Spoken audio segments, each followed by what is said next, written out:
Welcome everybody. My name is Camille Coe, and it's great to have you all here at our Lit Crawl event. I've been working with Martin Litton and JPDL, who's here somewhere. Okay, over there. JPDL, or Dave, as some of you know him, throughout the term, doing creative writing workshops with various groups. And it's an open mic night, so obviously we're going to prioritise the people we've been working for, but if there is time at the end, we'll see. Maybe some of you might be courageous enough to stand up. Right. Firstly, I want to say a massive thank you to Steve for playing piano for us.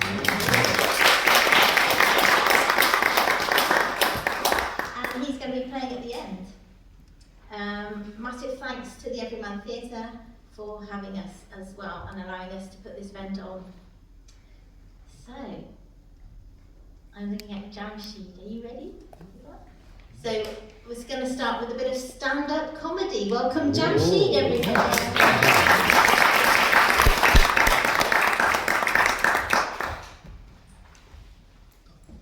Entering UK, a borderline police officer was asking, "Do you have a passport, please, sir?" And at the same time was trying to show what means a passport, referring to a book with a waving hand. I assume that pantomime is your mother tongue, and you are struggling to learn English as a second language. You are talking precisely, and you are too cautious in choosing the words. It seems that you are confessing in court. I have noticed that coming out of your apartment is like a duty for you, and it should be justified. You should wear different costumes, showing that you are going to a cafe or gym, to a shopping center or on a date. Everything is evident. It is unacceptable for us. In the Middle East, we try to hide our intentions all the time. If I am going to gym, I wear my wedding costumes. If I am going to wedding, I wear my mountaineering costumes, just to mislead others. I am not honest at all, and I am not used to it. I feel like that always there are some hidden enemies behind some unusual bushes. I try to mislead them all the time. Even today, I was going to wear a swimming suit coming here. It is shocking that you believe in love. We don't. Instead, we have a powerful sugar daddy culture. We have a famous saying, "Rich husband, Barbie wife, not interested in happy life." Women in this country are independent and educated and expect enjoyment and happiness in a marriage. It is meaningless for us. Marriage in the Middle East is exactly like finding a sugar daddy in the UK. The first thing that you should ask a man is whether you own a penthouse and Lamborghini. Do you agree to pay for the bills, grocery, honeymoon, wedding, plastic surgery, nose job, plus a good monthly allowance? If yes, you should transfer a 5% holding deposit so we can proceed with your application. We think that Western marriage doesn't bring happiness and enjoyment. For instance, you have an emotional relationship with your partner, children, and your dog. It is so nice. We have the same feeling, the same emotional code, and the same passion with our saving account. We care a lot about it. We check it every hour. We even celebrate its birthday. Shockingly, you make friends with dogs. It's too expensive, time-consuming, and needs a lot of space. You share your house with them, but they don't pay the rent. They are not interested in buying their own food, and even they are not willing to work. It's like that you are their servants. Instead, we make friends with houseflies, ants, and cockroaches. We don't need to hug them, we are not feeding them, and we don't care about them. And we don't need even to give them a special name each. They look like judge. They are going in and out all the time. We have turned our home to a tax-free country for them. While your country is like a motherland, the Middle East is like a cruel daddyland. For instance, you have a Premium League and a Champion League, and it's like all of these leagues are equally valuable, just a bit tiny difference in scores.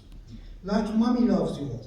But we have completely different names. Our leagues are like First League, Second League, I Hate You League, You Are Going to Be Nothing League, and Rubbish League. Besides, I guess that your country is run by sugar daddies. I mean sugar company owners. They send their children to dental colleges and they pay a lot of money in bribe to bakeries to cook delicious pastries to make your teeth corrupted. And you have to have at least 3 pastries per day as a ransom to this sugar daddy mafia. I guess that in the Life in the UK exam, which is designed to assess migrants' information about living in Britain, the most important thing that should be asked immigrants is, how many pastries do you buy per day? And how many of your meals are fish and chips? Which one do you think is our national food? Chinese cuisine or Indian food? I was going to make a joke about fish and chips, but everyone warned me that fish and chips is one of the most sensitive topics to talk about. It is exactly like the atomic bomb debate in the Middle East, and no one has the right to make fun of it. It's amazing that in this country, the tiniest and most unimportant things of life should be so glorified, magnificent, heroic, funny and frightening all at the same time. For instance, once a coach driver, instead of saying fasten your seat belt, she said that under British law and constitutional law and Almighty God and name of the King and Queen on this holy bus, you have to fasten your seat belt. And it was like that after her speech, we should wait for chivalry coming out with a sword to make us do it. It's amazing that you believe in science. We believe in our grandma's advice. Even scientists over there listen to their grandma's advice. I bet in the UK, if you know how to mix lemon, honey and water, you can be a great GP doctor or pharmacist and can solve 90% of the patient's problems. I guess medical colleges have great courses like bacteriology, lemоnology and honeyology.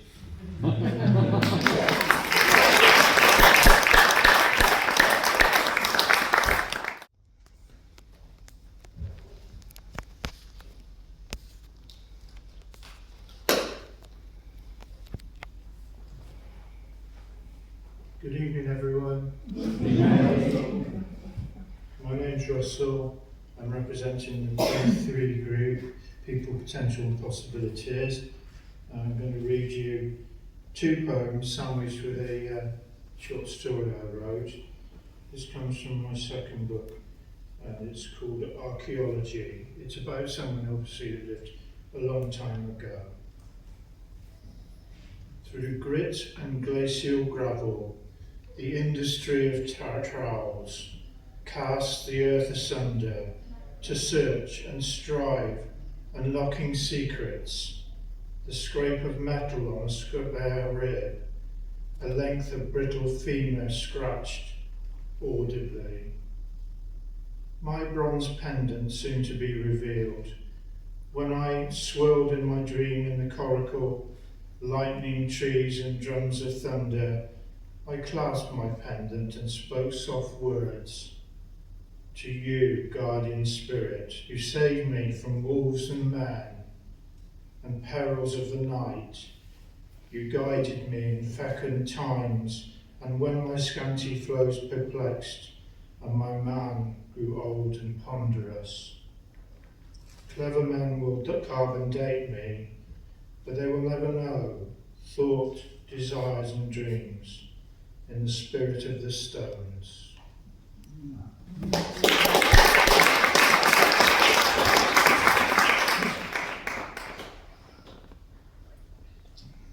Second piece is a more recent piece, and it's called Warmth.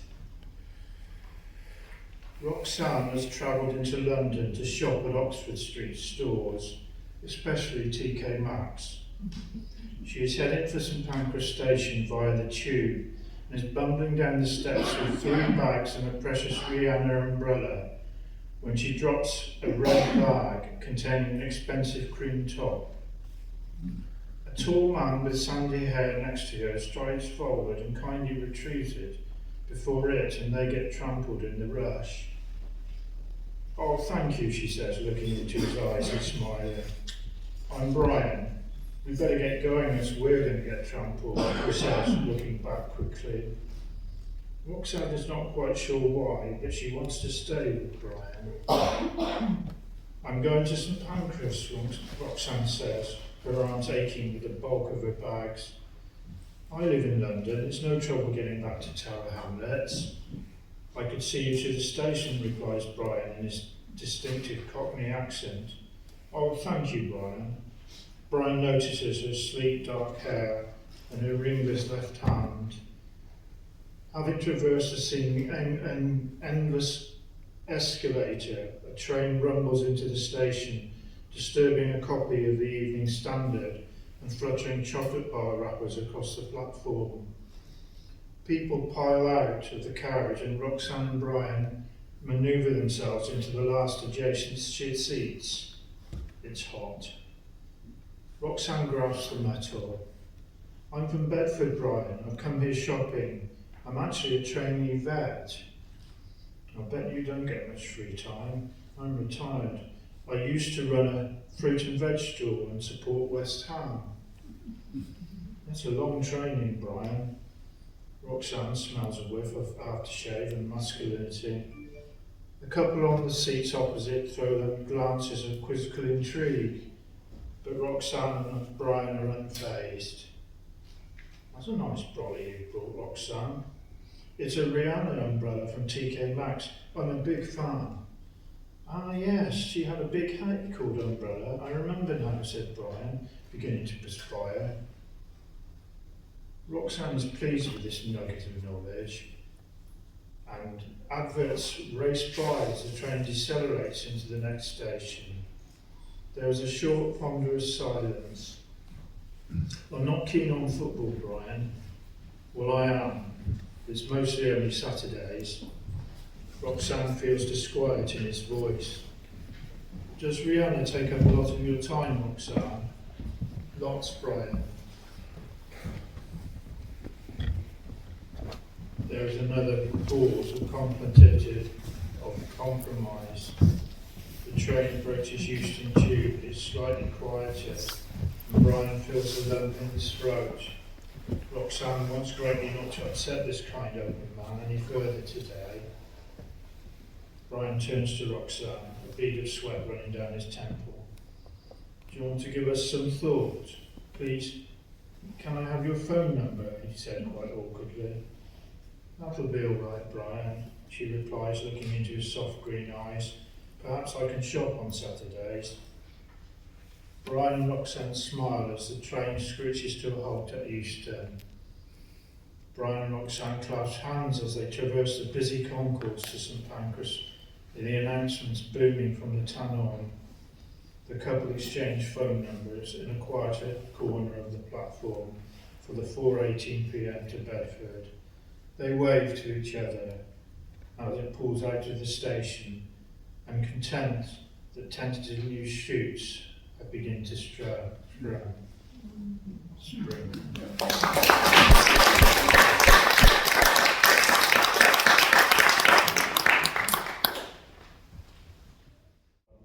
Longer poem. The first one is called Carrot and Star. We are timid beings. After the tiniest morsel of cucumber skin, apple peeling and cabbage leaf, our world is a metre square box with magpie guard, lest they peck out our lovely eyes. We are clean and tidy, loved and cared for, at home from home, on the lush green lawn, every day a fresh sward as our run is moved. We sleep in our cage in fresh hay, with special maize flakes and tasty corn to crunch. In the quiet garage, we wait the children's arrival to take us on the long journey home. We've had such a holiday, blessed with fair weather. Sometimes golden sunshine bathed our sleek furry backs. We are happy rodents.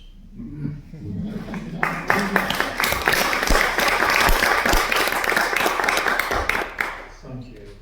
And the final, last, very short poem is called Clover. The clover, the darling of my heart, sowed after refreshing rain in August to nurture and protect the dusty, hungry soil in our fresh, gaily painted raised beds. It is November, brave pink flowers bloom while fauna prepares to sleep. During the long cold winter of our discontent, the clover has survived ravages of mould and mildew and browned, but revived to shoot afresh, now the heat of summer ceased. We hope it lives till March, when I shall cut and dig, but lovingly return it to the earth.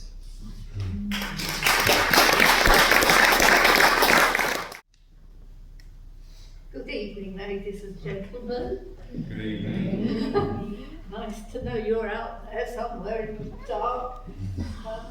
Just need to get this set up, so excuse me.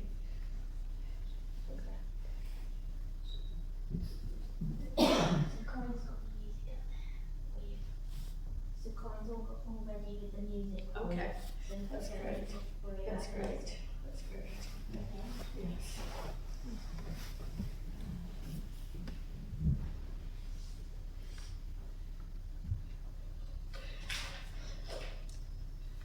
Right, the reason I'm telling you this story is that Camille Coe and Martin Litton lead us in our creative writing, and they have asked us to imagine a scene where two people meet. So this is what I came up with. Maria Paulina was normally a smiley person who liked to make people laugh and tried to welcome them whether she knew them or not. The person she met that day was called Davide. His uncertain vocabulary soon let her know he was not English. In Cox's Meadow, Maria let her dogs off their leads and they ran over to Davide, barking and jumping around. "Mamma mia!" exclaimed Davide. Maria rushed to catch up with the dogs. Don't worry, they don't bite, they're just saying hello." Davide said in a deep brown voice. "Bonjour, no?" And he bent over to fuss them. Maria recognised the words. "Are you Italian?" "Italiano," he said. You speak?" Maria explained she had been trying to learn Italian at Gloucester, but had not got very far. He said, "I make Italian conversazione with mio amici inglesi. You want to come?" "Oh yes," said Maria, I'd love that. So he gave her his address and she clapped with delight. "So I see you next lunedì." "Si." So began a friendship. On Monday, Maria parked on Leckhampton Hill and tried to walk down to see the house numbers. One house had a nameplate, Riva del Garda. "That must be it," she said. To herself, she knew that Lake Garda was in Italy. She knocked on the door, and from within she heard,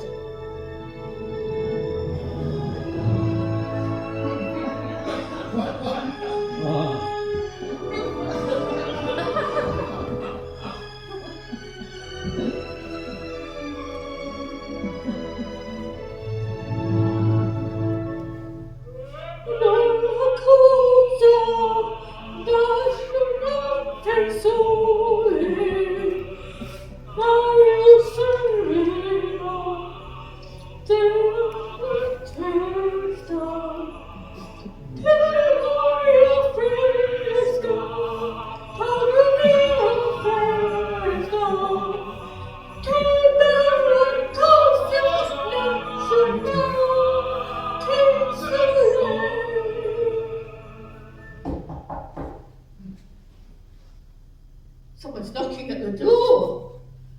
Davide opened the door. He was a little startled to see Maria. "I forgot to tell you the time of our group meeting. It's not 10 a.m. but 11 a.m. I do singing lesson at 10 a.m. I tried to sing Pavarotti. Come in, come in. Do you like Italian coffee? There was a rich smell of coffee beans and the bubbling of water. Maria followed him into the room. There was a lot of greenhouse plants and some icons on the wall. The gold was catching the sunlight of the Madonna and Child. So that was the beginning of singing lessons with Davide. That's all for that one.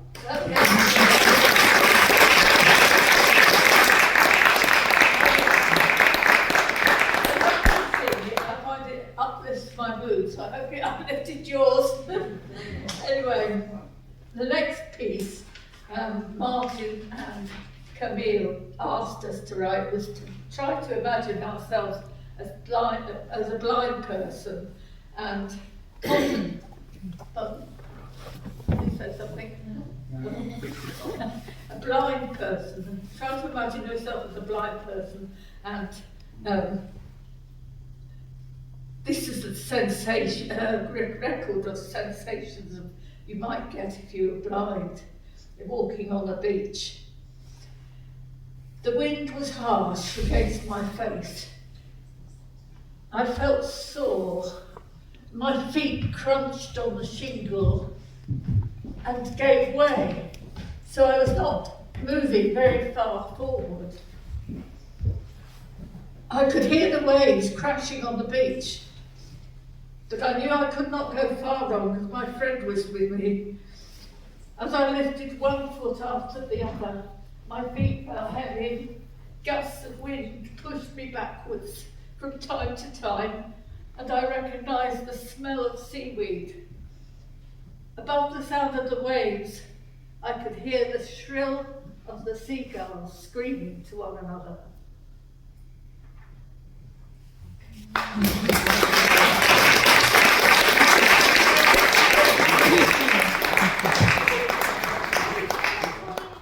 I'm Simon and I'm part of the P3 Creative Writing Group 2, and this is one of my pieces which I wrote. Father Time meets the present cricket scene.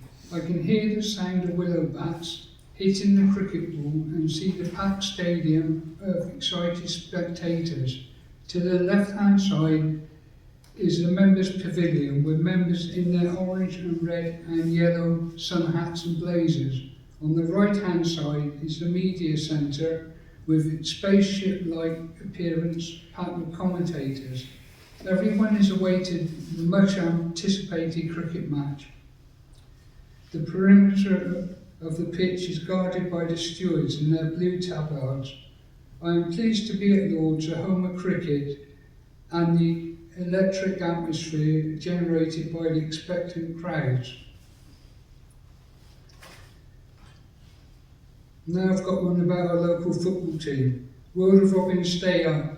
Every season the local Lord's supporters gather at Wadden Road, now the EV Charger Point Stadium, eagerly anticipating the forthcoming match and football season. This season a new manager has been appointed. He is the ex-manager of Newport County, Michael Flynn, and about 18 new players.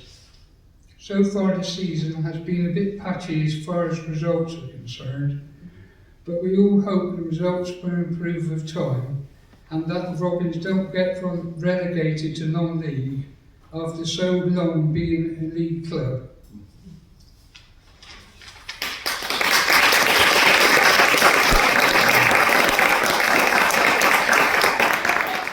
Right, I'm a poet, and I've had a second book of poetry just released called Tempo of Colour, and I'm going to read you some of them out of this book. I'm going to read from the first one first, which will get you in the mood of tempo. It's called City Palette. Moon shines through tears. Colours blur as passing rain mingles them in its watery palette. Slates and stone shine. Feet splash, send out ripples across tinted balls. An orange aura from street lamps reflects in the shadows. The river throws off its diamond coat. Its dark depths catch the mood. Advertising boards flash their neon lights, beat out a tempo of red, blue, green, yellow, green, blue, yellow, red. My second poem is something that I think everybody's probably seen, either on television or in real life. It's called Northern Lights. Aurora dances, swirls her skirts, dazzles the sky in a collage of blues and greens, purple, yellow, red.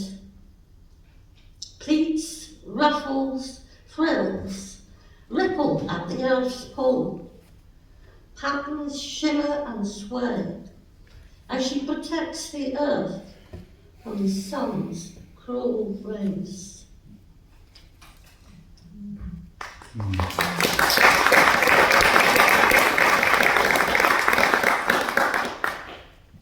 The next one is all about being very early in the morning on a winter's day. It's called Morning Paint Box. My breath echoes a steaming kettle, drops iced tears to the woodland path. Frost-bitten leaves scrunch below my feet, breaking the silver lace. A cold sunrise greets me, turns snow to vivid colours, sets bare trees on fire, a carousel of bright shadows. Flames snap at trunks, lick at bark. Not even their warmth melts frozen hearts of oak. As the sun lifts her head, she pulls away her paint box, leaving my world once more an icy shade of grey.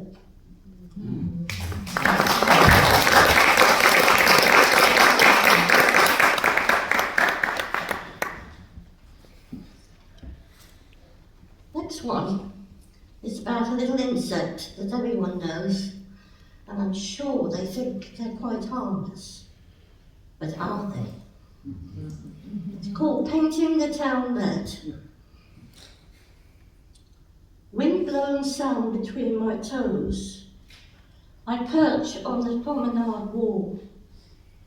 Seaweed and shells shrugged off by the tide. I look to the skyline, watch sails, triangles of colour pushed by a breeze. A mist on the horizon darkens the sky, fills the beach with blood.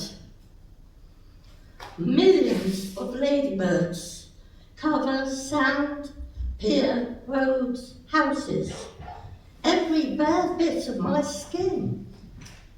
Wherever they land, they're painting the town red.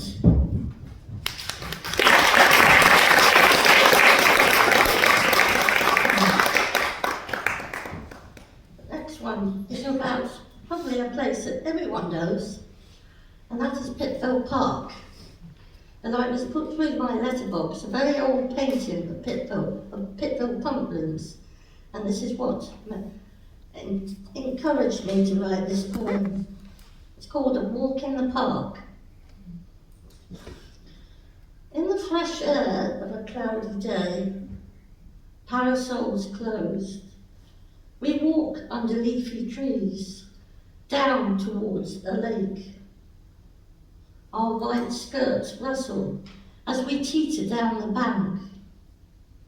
Two swans swish by, push their unseen feet against the current. A boy fishes on the far side. Three more watch. All are dressed in suits, white scarves and caps. Their chatter murmurs over the water. Shadows of trees begin to lengthen. We turn to walk up the slope in the early evening air.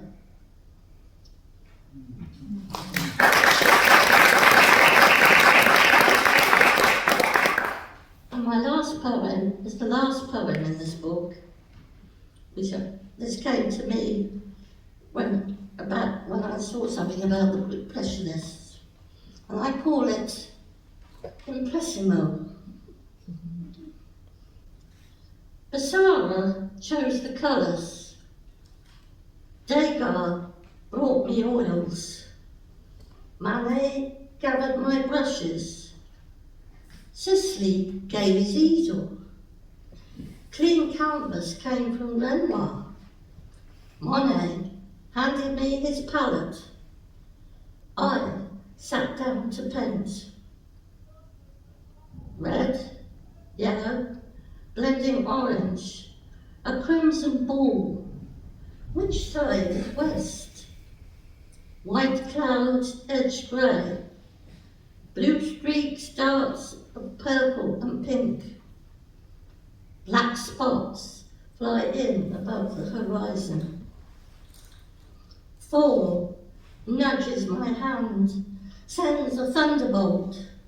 Sky darkens, clouds cover my sun. Blues and greys begin to merge. Heavy rain washes it all away. With turpentine, I wipe away all teardrops to start again. Thank you very much. Anna now.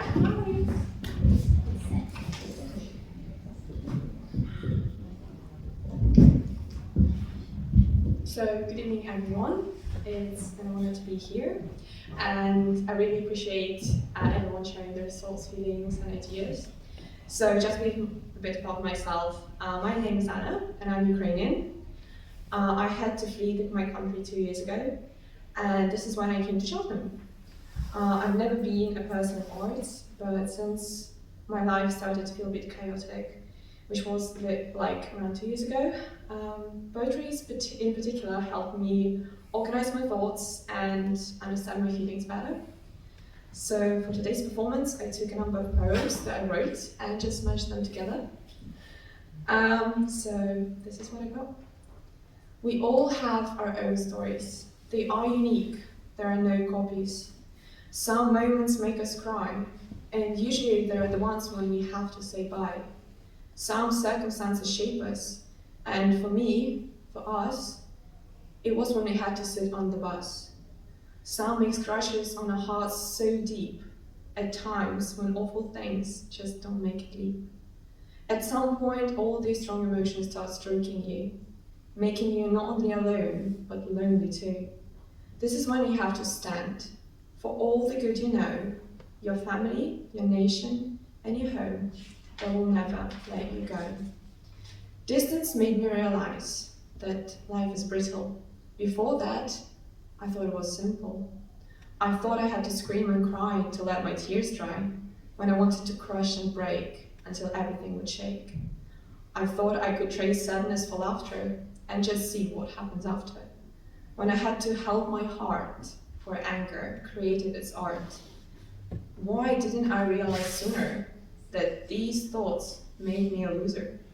Now I feel totally powerless over myself. Sounds ironic, but it's not from that shelf. Now I can neither cry nor smile. I just have a lonely anger pile. A single high in a Roman column shows parts of me I've never known. It makes my heartbeat faster, my pretty green eyes and our blasters. I look in the mirror to accept that this is my new chapter. But now my younger self is disgusted for allowing my kind heart to be handcrafted. Whatever I say, I don't care. And the next day, I have no one for me there.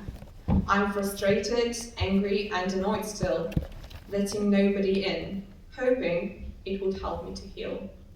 I hate to say it, but I've made a mistake. Thought is not a feeling, it's fake. This is the ongoing battle, me versus me, but there are a number of others out there in the sea.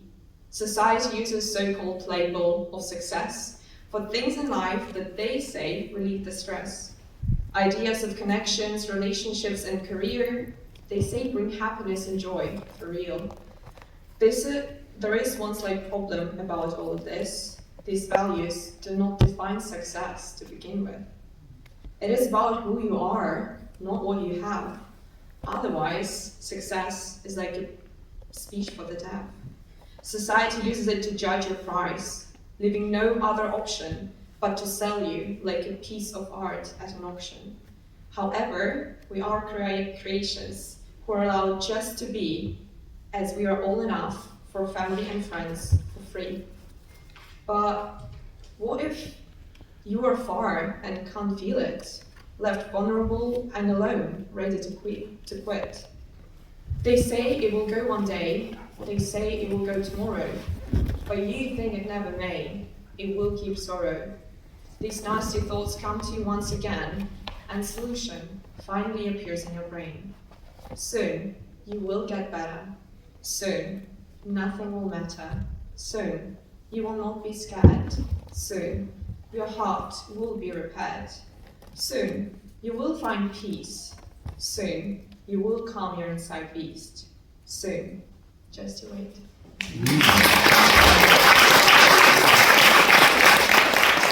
Diana, thank you. Hi everybody. So I made this monologue where I'll be telling you for our show for Ukrainian show in summer here. So we are all droplets and grains of sand in the universe. Together, we are creating something huge and special. On our own, apart from everybody, we're just something. Still exist, but it makes it harder to be. As the drops of water, we are creating an ocean. There are lots of wonderful things and creatures inside it. You're one of those wonderful creatures. You help to create the ocean. And you know, some of those drops of water are poisoned. They're dangerous to creatures. They just dangerous and destroy everything in there. They disturb the peace and they're in the system. The calm is gone. My life is a droplet in the ocean. When my drop evaporates, ocean will continue to exist. But you know, my drop is not and will no longer exist.